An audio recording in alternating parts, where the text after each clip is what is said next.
сені сылтауратып сотқа бере береді. Сол кісінің бұрынғы күйеуін мені сотқа бермеуіне былайша айтқанда тыйым салуға бола ма деген сияқты өте қызық сұрақ келді. Шынымды айтсам, бұл жайлы мен ойланбаппын. Неге? Өйткені біз заңгер болғандықтан, заңның барлығын білгендіктен, жаңағыдай қарапайым адамдар не ойлайды, олар қалай ойланады деген сияқты сұрақтармен бас қатырмайды екенбіз. Өйткені заңда жазылғанын білеміз, олай жасауға болмайтынын білеміз, и ары қарай әрекетімізді жасаймыз деген сияқты.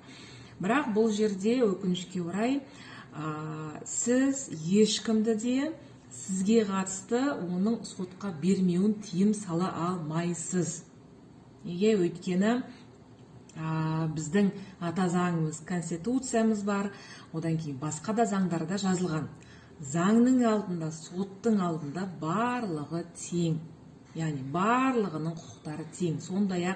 Сондықтан да сіз бұрынғы күйеуіңіз болсын, немесе банк болсын, коллекторлық компания, МФО болсын, немесе часы нотариустар болсын, немесе басқа да жаңағы көршілердің арасында да дау өте жиі туындайды. Кез келген адамды сізді сотқа бермеуіне тыйым сала алмайсыз. Өкінішке орай осылай заң жұмыс жасайды.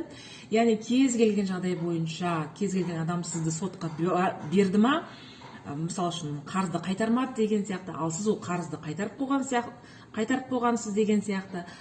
Сол кезде бұл жерде сіз ол адамға емес,